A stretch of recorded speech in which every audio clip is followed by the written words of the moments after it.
The wind was cold that evening on the open prairie, the kind of cold that didn't just touch the skin, but slipped through a person's bones like a silent warning.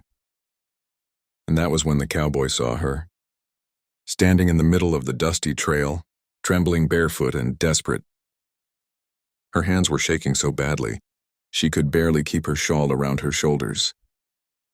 When she looked up at him with those frightened eyes, it felt like the entire world paused, waiting to see what would happen next. Before he could speak, she stepped toward him. Voice unsteady, I can offer my body, she whispered, choking on her own shame. Just please, I need a ride. I need to get far from here. But the cowboy didn't move, didn't blink, didn't even reach for his gun the way most men might have. Instead, he slowly climbed down from his saddle, wrapped his coat around her shaking shoulders, and said softly, "You don't have to do that. You're safe now before we begin. Don't forget to subscribe to Moments of Love, and leave a like and comment if this story touches your heart." He didn't ask her name at first. He didn't ask who she was running from or why she was alone on a trail, miles away from anything living. He simply lifted her gently onto his horse, the way someone might lift a wounded bird, careful and calm. Then he took the reins in his hand, walking beside the horse as if she was royalty and he was guiding her home. For the first time in hours, maybe days, she breathed without fear, tightening her chest. After a long stretch of silence, she finally spoke. "You don't know what I've done," she whispered. "And you don't know what I've seen," he replied. "But everyone deserves safety." The sun was setting behind them, turning the sky golden red. She watched his silhouette beside the horse, steady, quiet kind. There was something safe about the way he walked, something grounding, as if he knew exactly where he was going, even though she had offered him nothing in return. "My name is Lila," she said, eventually her voice barely audible. He nodded. "Caleb." They walked like that until the prairie shadows grew taller and the cold bit deeper. Caleb led her to a small campsite he had set up earlier that day. There was a fire pit surrounded by stones, and a little canvas shelter leaning against an old cedar tree. He wasn't expecting visitors, but when he handed her a blanket and set some beans to warm over the fire, he didn't treat her like a burden. She held the warm tin cup between her hands, trying to stop her fingers from trembling. Caleb didn't stare at her, didn't force questions out of her. He just sat on the other side of the fire, giving her the space to breathe. After a while, she found the courage to speak. "I escaped from a mining camp," she said. "Men there, they didn't see women as people, and when I ran, I knew I could never go back." She swallowed hard. "I thought offering myself was the only way someone would help me." Caleb's eyes softened with something deeper than pity, something closer to sorrow. "This world can be cruel," he said, "but your worth isn't measured by what someone takes from you." Lila had heard kind words before, but never like this, never from a stranger who expected nothing in return. That night the fire crackled softly, as the prairie winds whispered through the tall grass. Lila lay under the shelter, while Caleb slept outside beside the dying fire, his hat pulled low, his gun resting near his hand. Not to protect himself from her, but to protect her from whatever had driven her onto that lonely trail. When dawn came, the sky blushed pink and the birds began singing. As if announcing a new beginning, Caleb stirred the coals, made coffee, and handed her a cup. "What will you do now?" he asked gently. "I don't know," she admitted. "I don't have anywhere to go." He thought for a moment, then spoke with a quiet certainty. "There's a small settlement about a day's ride from here. Good people, they take in folks who need a fresh start." He paused. "If you want, I can take you there, a fresh start." The words felt like light breaking through storm clouds. But something inside her was still tangled with fear. "Why are you helping me?" she asked. Men don't do this not without expecting something. Caleb looked at her with a softness she didn't understand. Because once he said someone helped me when I didn't deserve it. And it changed everything. Kindness doesn't have a price, Lila. It's a gift you pass on. They set out again. The prairie stretching endlessly in every direction. Lila sat on the horse while Caleb walked beside her. Not because he didn't want to ride, but because he didn't want her to feel beneath him. Every step he took made her feel less like a burden, and more like a person. Along the way, she told him pieces of her story. How she'd been taken from her village, how she'd worked without rest, how she'd lost hope more times than she could count. Caleb listened without interrupting. Without judgment, he didn't try to fix her pain. He just acknowledged it, and sometimes that was enough.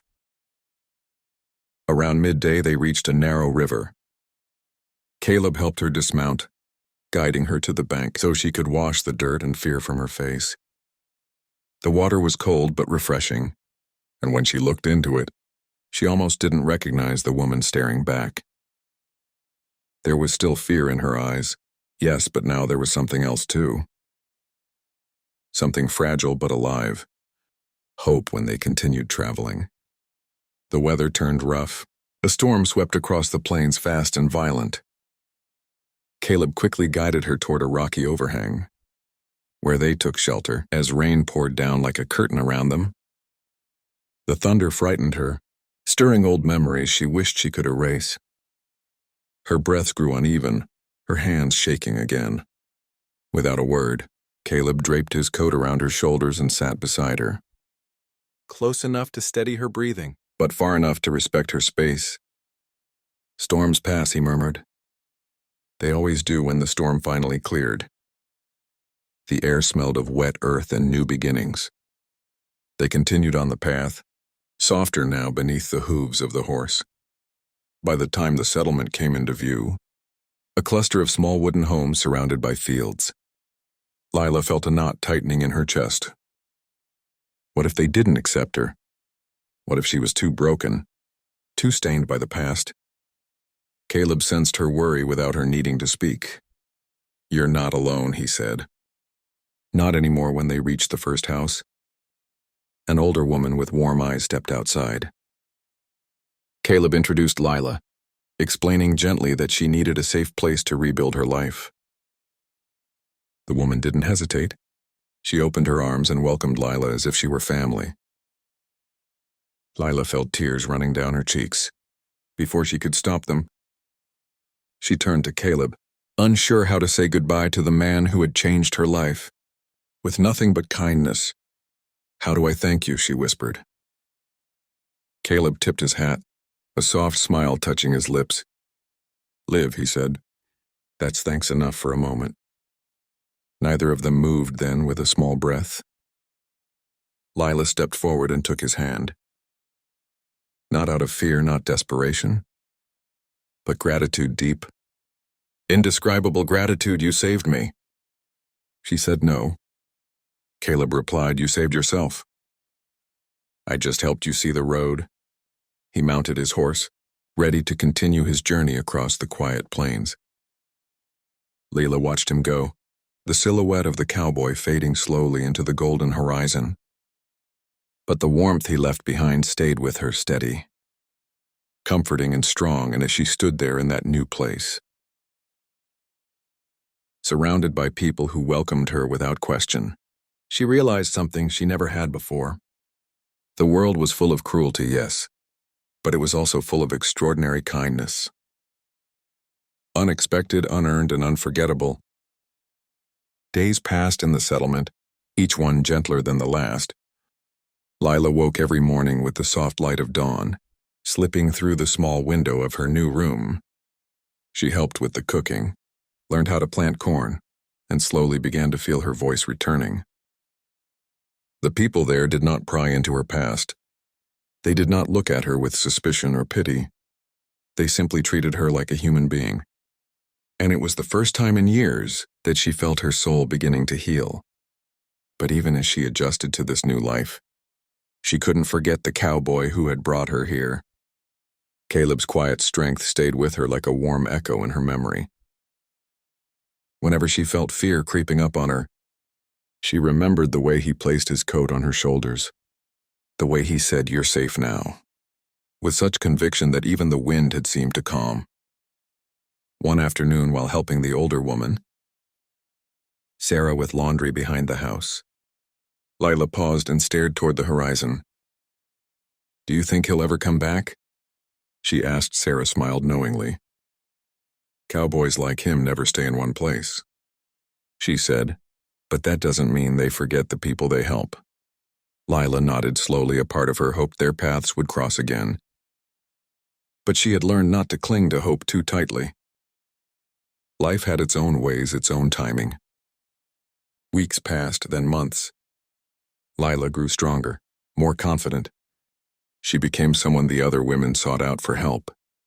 Someone who listened with empathy and offered comfort without judgment. She had known deep pain, and because of that, she understood how to hold someone else's wounds gently. One evening, while she was returning from the river with a bucket of water, she paused at the sound of horses approaching. Her heart jumped. Travelers rarely passed through. At sundown, she stepped aside, shielding her eyes from the orange glow of the setting sun. And then she saw him, Caleb. Dust on his boots, hat tipped low. Reins in one hand as he slowed his horse near the fence. He looked exactly as she remembered, calm, steady, carrying that quiet kindness in his posture. Lila froze. The bucket slipped from her hand and crashed onto the ground, water spilling onto the dirt. She didn't care. Tears blurred her vision before she could stop them.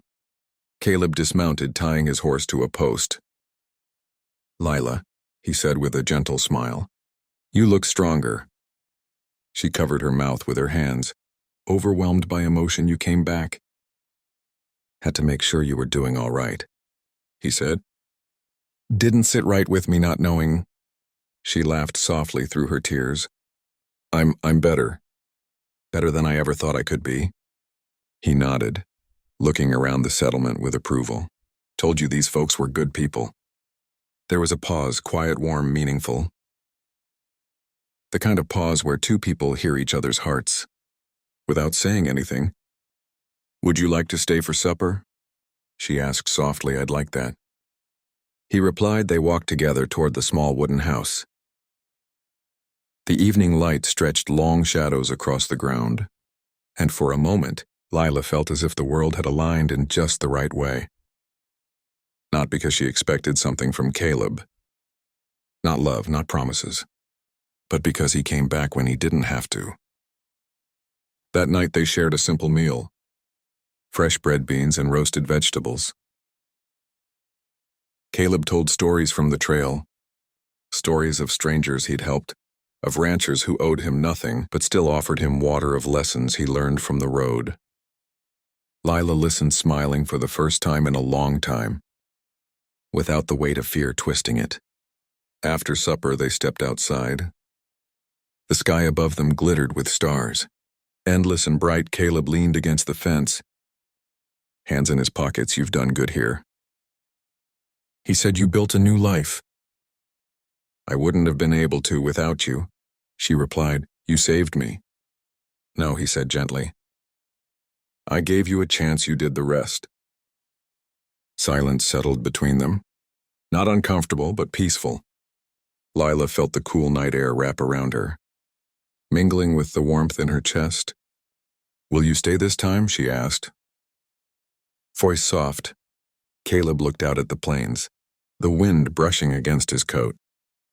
There was a longing in his eyes, a longing for open roads, for freedom, for the quiet solitude of the trail. "I don't stay many places," he admitted. "But I'll visit as often as I can." And somehow that was enough for her. Caleb stayed for 3 days before continuing on.